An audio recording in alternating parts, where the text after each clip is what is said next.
Hi, this is New Time on Silkway TV channel. We introduce you with the most visible news and important events that happen throughout this week in Kazakhstan and Central Asia. More details on politics, economy, social and cultural life with opinions from the most recognizable experts of Kazakhstan and world. I'm Anuri Mangali and this is what you'll see today. The new paradigm of security, what will be a role of Shanghai Cooperation Organization in the formula for safe and just world? Watch New Times exclusive interview. A role model in Kazakhstan's higher education system, Maqsud Narikbayev University celebrates its 30th anniversary. New Times special report. Rare documents related to the history of Kazakhstan have been found in the United Kingdom. As a result, Kazakhstan will receive unique biographical data of the brightest medieval scholars of the Turkic world. And let us start from official agenda. President Kassym-Jomart Tokayev held an informal meeting with the President of Uzbekistan, Shavkat Mirziyoyev, in Khiva. Kassym-Jomart Tokayev and Shavkat Mirziyoyev discussed issues of further strengthening of Kazakh-Uzbek strategic partnership and alliance, stressing the symbolism of the meeting in Khiva, the treasury of Islamic civilization and architecture. The President of Kazakhstan noted with satisfaction the successful development of bilateral cooperation with the neighboring country. Earlier this week, President Tokayev proposed to adopt a cooperation program to combat terrorism, separatism and extremism among the SCO member states. This message was conveyed during a meeting with the secretaries of the Security Councils of the Shanghai Cooperation Organization. The session took place as part of the preparations for the upcoming SCO summit in Astana, which will be held in the summer, marking the end of Kazakhstan's chairmanship in the organization this year. On global threats and challenges that SCO countries face together, please watch our next report. The threat of international terrorism is intensifying, stated the President of Kazakhstan during a meeting with the secretaries of the Security Councils of the SCO member states in Astana. President Tokayev noted that such meetings have become relevant considering the growing role of collective security in the extensive area of responsibility of the SCO. Last year, the world witnessed 183 regional and local conflicts, marking an almost 30% increase, the highest figure in the last 3 decades. Experts believe that a global cycle of conflicts and violent actions is unfolding. Against this backdrop, the threat of international terrorism is intensifying. The tragic events in March 22nd in Moscow, where over 140 people lost their lives in a terrorist attack at the concert hall, once again reminded the world that international terrorism remains unresolved and extremely dangerous issue. According to the President of Kazakhstan, the attack on civilians at the Crocus City Hall showed that terrorists continue to employ the most brutal and inhuman forms of violence. The terrorist attack in the Moscow region is firmly condemned by the entire global community, including the countries represented here today. The UN Security Council emphasized the necessity of holding all perpetrators accountable and the importance of international cooperation in combating terrorism. It is imperative to ensure the security of our citizens and to provide a worthy response to the terrorist threat. The head of state urged to draw the right conclusions and take necessary practical measures. He reminded that the Shanghai Cooperation Organization was created to ensure stability and security in the region, to collectively counteract the 3 forces of evil. These threats not only remain relevant but also transform, gaining new urgency. In turn, more systematic response is required from us. We cannot allow manifestations of terrorism, extremism and separatism to be used to undermine internal stability in our countries. As a response, the President proposed adopting a cooperation program to combat terrorism, separatism and extremism for the years of 2025 to 2027. Participants of the meeting also discussed security issues in the Middle East, the climate crisis, as well as the preservation of water and energy resources. Summarizing the session, the head of state once again emphasized that countering the 3 evil forces, organized crime and the illegal drug trade, is one of the priorities of Kazakhstan's chairmanship in the Shanghai Cooperation Organization. Daurian Sogulov, New Time. Shanghai Cooperation Organization is one of the cornerstones of the evolving architecture of international security, stated Kassym-Jomart Tokayev on the eve of the upcoming Shanghai Cooperation Organization summit in Astana. During Kazakhstan's chairmanship, Iran became a new member of the alliance. In 2022, 6 countries became dialogue partners of the SCO, with 4 of them being influential states in the Arab world. To learn more about the status of the SCO and its expanding political and economic influence, watch our special segment, Explainer.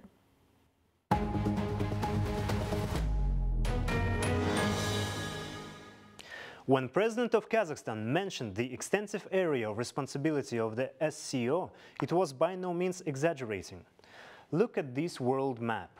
Today, the SCO is a gigantic trans-regional organization. It represents about 1/3 of the world's GDP, 60% of the territory of Eurasia and 42% of the world's population. Therefore, the Shanghai Cooperation Organization's agenda is far from regional. It already has many global aspects. Given this fact, the SCO is often compared to another global organization, NATO. However, political analyst Gazi Sabishov considers such a comparison to be an overly simplistic view. Of course, it's not like NATO, because there is no any obligation to support each other in military sense. At the same time, it's a diplomatic tool.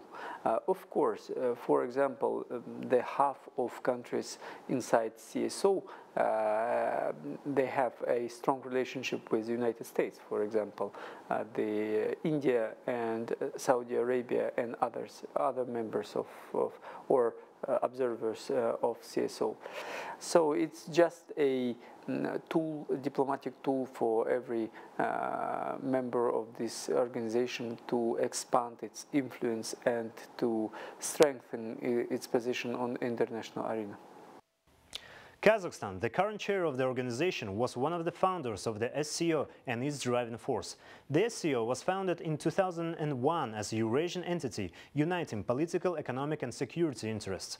However, the membership of so many influential players like China, India and Russia, which in Western media has been portrayed as a counterbalance to Western economic and political influence, cannot but affect the overall vector of the SCO's development. Speaking at last year's SCO summit, President Tokayev noted that over the more than 20-year history, not a single major economic project has been implemented under the auspices of the SCO. We need to understand that there is a huge competition between members of CSO themselves. For example, we do understand that Pakistan and India have a huge problems. India and China have a huge rivalry, and others. And Saudi Arabia and Iran are basically enemies. So it's a complex club of many powers with different sets of interests. Nevertheless, the SCO remains an extremely attractive organization for many countries around the world to join. Last year, Iran became a member of the SCO, and this year, Belarus is planning to join.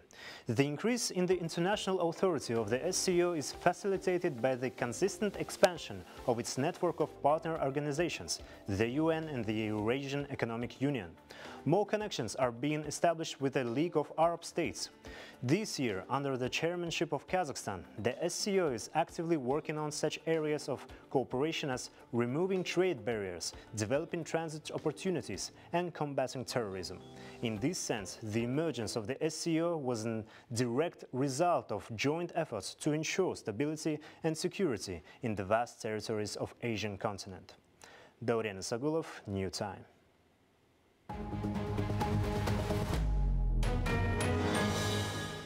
A new security paradigm based on political dialogue will be promoted by Shanghai Cooperation Organization, said Zhang Ming, SCO's Secretary General, in an exclusive interview to the New Time program in Astana. Facing destabilizing factors and geopolitical challenges, organization will keep advocate on cooperation, building mutual trust and open dialogue. We asked Mr. Ming about the details of Formula for Safe World President Tokayev highlighted during a SCO meeting in the Kazakh capital.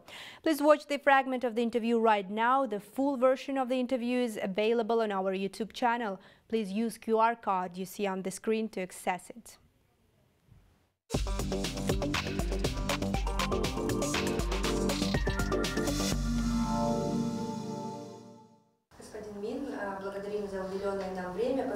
Mr. Min, thank you for your time. Kazakhstan is chairing the SCO this year. A high-level meeting with the leaders of the organization's member states is expected to take place in Astana this summer. What can you highlight from Kazakhstan's chairmanship of the SCO so far?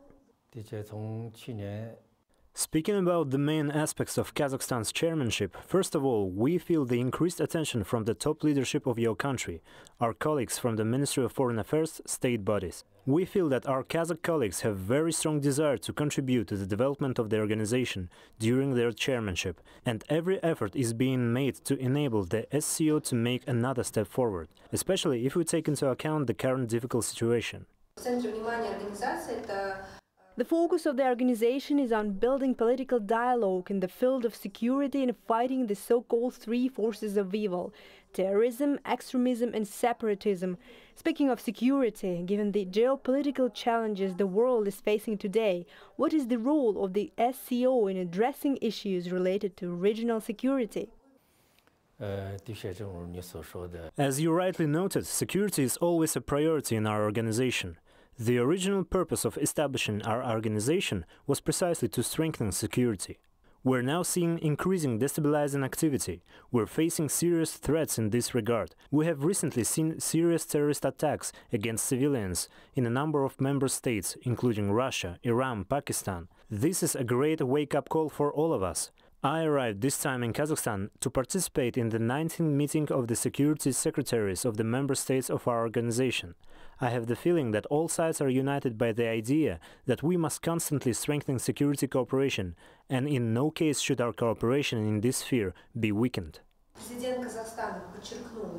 Speaking earlier at the meeting of the Secretaries of Security Councils of the SCO member states, the President of Kazakhstan stressed that the organization, representing half of the world's population, is capable of proposing a formula for a safe and just world. What do you think this formula should look like and include? The SCO always advocates the regulation of interstate disputes and conflicts exclusively through diplomacy, with the UN playing a central coordinating role. We always advocate cooperation, building mutual trust and open dialogue, and strive for peace, security and stability in our region. What does this prove? It proves that the main tendency of the international community is to form a just and secure world order exclusively through dialogue. This security paradigm works very effectively, and outside the SCO territory we feel the recognition by the international community of the principles of the new security paradigm. This is the reason for the constant build-up of the members of the large SCO family.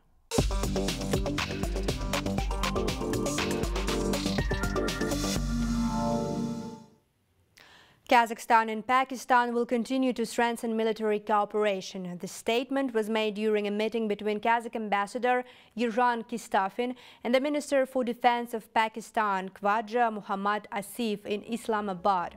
The Kazakh ambassador informed his counterpart on the current agenda of Kazakh-Pakistani cooperation, discussing, among other topics, Kazakhstan's chairmanship in the Shanghai Cooperation Organization. It is worth noting that the meeting of the defense ministers of the two countries will also take place on the sidelines of the SCO summit this summer. In August of 2023, Astana and Islamabad held joint counter-terrorism exercises in eastern regions of Kazakhstan. The exercises involved heavy equipment, including anti-aircraft missile systems, helicopters and fighter jets. Over the years of bilateral cooperation through training programs in Pakistan, 60 Kazakh military personnel have received training. And let's move on. President Tokayev received the new chairman of the Supreme Audit Chamber, Alihan Smailov. According to the Akorda press service, issues related to enhancing the efficiency of the state audits and financial control system were discussed. Kazakh president emphasized that the Supreme Audit Chamber is tasked with ensuring strict control over the rational use of budgetary funds at both the national and local levels. In turn, Smailov shared his vision for the development of the audit system and reported on the plans for the current year. Alihan Smailov previously held the position of Prime Minister of the country since January 2022. Central Asia-China Secretariat has officially started its work in Chinese Xi'an city. The Secretariat's work will be mainly focusing on regional cooperation, said Deputy Minister of Foreign Affairs of Kazakhstan, Mr. Bakayev. Let me remind you that this year China and all 5 Central Asian states mark a one-year anniversary of C5+1 summit with China's participation in Xi'an. These and other major events that dominated Central Asia this week are in the review of my colleague, political observer Ozhet Shagirbayev. Ozhet, good evening. The floor is yours. Thank you, Ainur. I'm ready to start in a moment.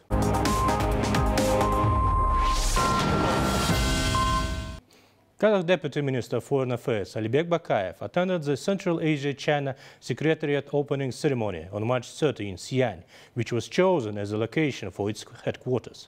Mr. Bakayev highlighted the importance of the Secretariat's establishment in close collaboration in regional policy, recalling that the corresponding agreements was signed at the first China-Central Asia Summit last year alongside the Xi'an Declaration. The two-day inaugural summit, presided over by President Xi Jinping, brought together other Central Asian leaders to discuss strengthening strategic collaboration, particularly regional economic ties. China signed bilateral agreements with each of the Central Asian states, including documents worth $22 billion USD with Kazakhstan. According to the Xi'an Declaration, China, Kazakhstan, the Kyrgyz Republic, Tajikistan, Turkmenistan and Uzbekistan have agreed to enhance complex connectivity through infrastructure and soft connectivity through rules and standards under the Belt and Road Initiative. Water and green energy can and should become unifying factors in Central Asia to ensure sustainable development of all states in the region. Chairman of Cabinet of Ministers of the Kyrgyz Republic, Mr. Akilbek Japarov, told at the Agricultural Forum 2024 in Bishkek. He said that Central Asia is a large and dynamic region, endowed with water and rich in various natural resources. According to experts, in 2050, the population of Central Asia will increase by 27%, the demand for food by 35%, and the consumption of drinking water by 50%. The head of the cabinet noted that water and green energy can and should become unifying factors in Central Asia to ensure sustainable development of all states in the region. Turkmenistan and Tajikistan discussed the state and prospects of bilateral cooperation in the field of railway transport during a meeting between Chairman of Turkmenistan Railways, Mr. Azat Atamuradov, and Ambassador of Tajikistan to Ashgabat, Mr. Vafo Nihatbekzada. During the meeting, held in the office building of the Turkmenistan Railway, the parties paid special attention to the issue of increasing the volume of freight traffic between the two countries. The head of the agency invited a declaration of Tajikistan, including representatives of the railway industry as well as the largest export-import companies, to visit Ashgabat for more detailed negotiations on the issues of development of logistics and increasing mutual cargo turnover. The parties noted that the international multi-modal transport route Kazakh Plus is developing rapidly. The parties also proposed to hold an online meeting of specialists from the railway departments of the two countries in the near future, in order to facilitate the implementation of the agreement on strengthening the interconnectedness of land transport in Central Asia, which was signed in September 2023 within the framework of the 5th consultative meetings of the heads of the states of Central Asia. Kazakhstan and Turkmenistan discussed cooperation in the gas industry during a trip to Ashgabat, where meetings were held between the chairman of the board of directors of national company Kazakh Gas, Mr. Sanjar Jarkeshev, and deputy chairman of the cabinet of ministers of Turkmenistan, Mr. Batyr Amarov, and the chairman of the state concern Turkmengas, Mr. Maksat Babayev. During the negotiations, the parties discussed plans to strengthen fruitful cooperation between the two countries in the gas sector. They noted mutual interest in jointly developing extraction assets, implementing gas pipeline projects in the territories of Kazakhstan and Turkmenistan, and in gas supplies on a mutual beneficial basis. As a result, the parties expressed readiness to cooperate in expanding strategic cooperation in the gas industry. That's all from my part, Ainur. Thank you. Giving floor back to you. Thank you very much. That was political observer Ozhet Shagirbayev with his review of newsworthy events from Central Asia.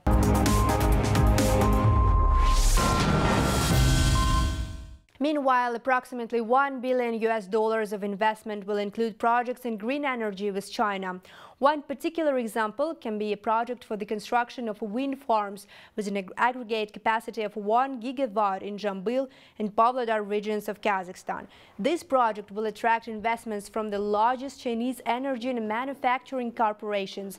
One of them is Sany Group. The company is already involved in the implementation of a project to build a 1 gigawatt wind power plant and is considering the construction of a plant to assemble components.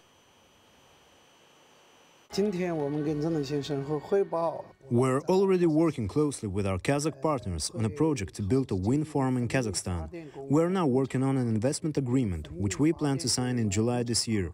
According to this agreement, we're ready to invest $10 million at the initial stage, with a total investment about $100 million.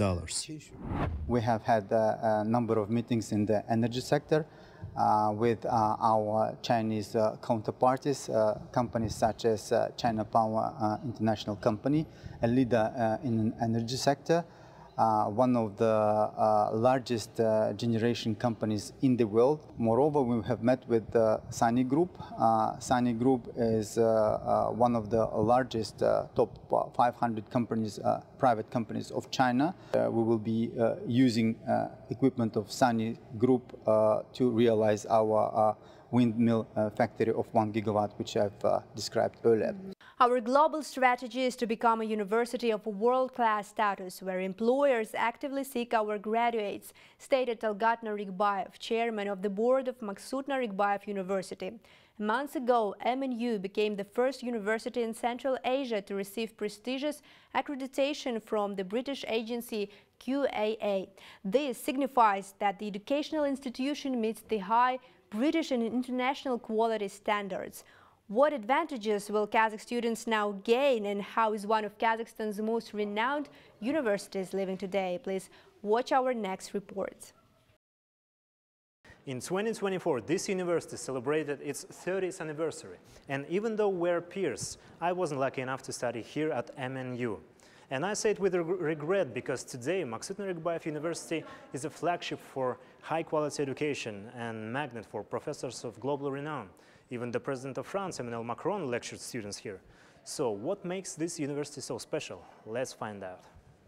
Over 3 decades of its history, 40,000 highly skilled specialists have graduated from the university. Here, future lawyers, financiers, journalists and business managers are educated. MNU's commitment to the best Western educational standards sets it apart from all the universities in the country. MNU ranks among the top 5 universities for employment in the Big Four. Talgat Narikbayev, chairman of the board of MNU, welcomed us to share university's mission and goals. Why do you think MNU is the best university in Kazakhstan? It all comes from the mission of our university to serve society, the people and the country. The students studying here are the future generation of leaders, those who will shape our future. MNU is a world-class university recognized not only in our country but also globally. This is what we aspire to. It's a university that produces the best students who don't seek employment. Jobs find them. And all of this is not just mere rhetoric. In February of this year, MNU became the first university in all of Central Asia, accredited by the prestigious British agency QAA. The quality certificate is issued for the next 5 years. The significance of this and the advantages it provides were explained by the university's head himself. Firstly, it means adhering to the educational standards of the United Kingdom, which we now comply with. One of the advantages is that our students' diplomas will now be recognized in the United Kingdom, and for the university this accreditation means open doors for collaboration with universities such as Oxford and Cambridge. These universities has also undergone this accreditation, so the recognition of our university will also increase. The high level of quality standards ensures international partnerships. The university annually invites dozens of distinguished professors from all corners of the world. Alberto Pecoraro, a professor of international law who previously worked in British universities, says that this is his third return to MNU. He was first invited and worked at the university back in 2014. Today, he cannot help but notice the key changes in approach to education. What you have here, it's a very ambitious institution. It has always been a very ambitious institution that is really committed to transforming legal education and legal science in Kazakhstan. So we were given really, since the beginning, as lecturers, as professors, a lot of autonomy, a lot of initiative to teach new subjects, for example, or to modify our assessment methods, our didactic methods. And this means that in the last 10 years there has been a real change, a real improvement. The opening of the MNU International School of Journalism has been a significant gift for students and a new step forward for the university. The faculty is equipped with its own studio, and the curriculum is developed based on the best global practices used at Columbia University, Princeton and Berkeley universities. The most significant feature is the fact that the school is opened in collaboration with the TV and radio complex of the President of Kazakhstan, one of the largest media holdings in the country. Recently, they signed a memorandum of cooperation with Al Jazeera. We expect that in the near future, journalists from Al Jazeera will come and teach our students. The second feature is practice. Our students learn to film and to edit. We have purchased all the necessary equipment.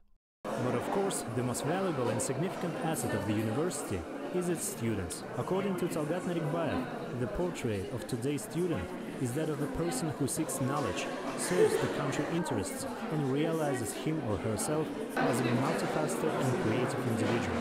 By observing the university's social media platforms, MNU truly helps the younger generation not only acquire new knowledge, but also implement their most creative ideas.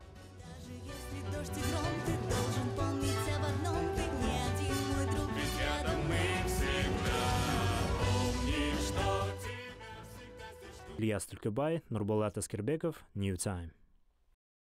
The annual Kazakh Chess Awards, named as the Oscars of the chess world by the organizers, took place in Astana. The Kazakhstan Chess Federation recognized the top representatives of the chess community. Ksenia Balabayeva, the 2023 World Chess Champion, was named Female Athlete of the Year, while Aldiyar Ansar was recognized as the Male Athlete of the Year. World-known Kazakh chess player Bibisara Saubayeva received a presidential grant of nearly $90,000. According to the organizers, Kazakh chess players demonstrated their best results on the world stage in 2023, bringing home 125 medals. The federation has planned a number of specific initiatives, including increasing the number of chess sections, supporting talented athletes, and more. Some activities will take place in preparation for the upcoming World Rapid and Blitz Team Championships 2024, which will be held this August in Astana. I believe we are witnessing the rise of an absolutely amazing generation, including young chess players, who will soon provide worthy competition, I hope, to our current national team members. A total of 15 manuscripts and around 500 documents related to the history of Kazakhstan have been discovered in the UK during a scientific expedition across libraries, archives and research centres in London, Oxford and Manchester. As a result, specialists from the National Centre of Manuscripts and Rare Books obtained scholarly works and biographical data about Abu Nasr al-Farabi, also known as the Second Teacher. For example, the manuscript found in Manchester is the Quran, first translated in the Turkic language in southern Kazakhstan during the era of the Karahanid Khanate. It holds significant value as a representation of Turkic Islamic culture. We conducted research at the John Rylands Library in Manchester, the Bodleian Library in Oxford, and the British Library and National Archives in London. We have already started working on translating documents which will then be sent for binding. Following that, we will proceed to catalog and publish them. That's it for today. All the main news about Kazakhstan and Central Asia you can find here. More special projects about our country you can also watch on Silkway TV channel. So stay tuned and see you next week.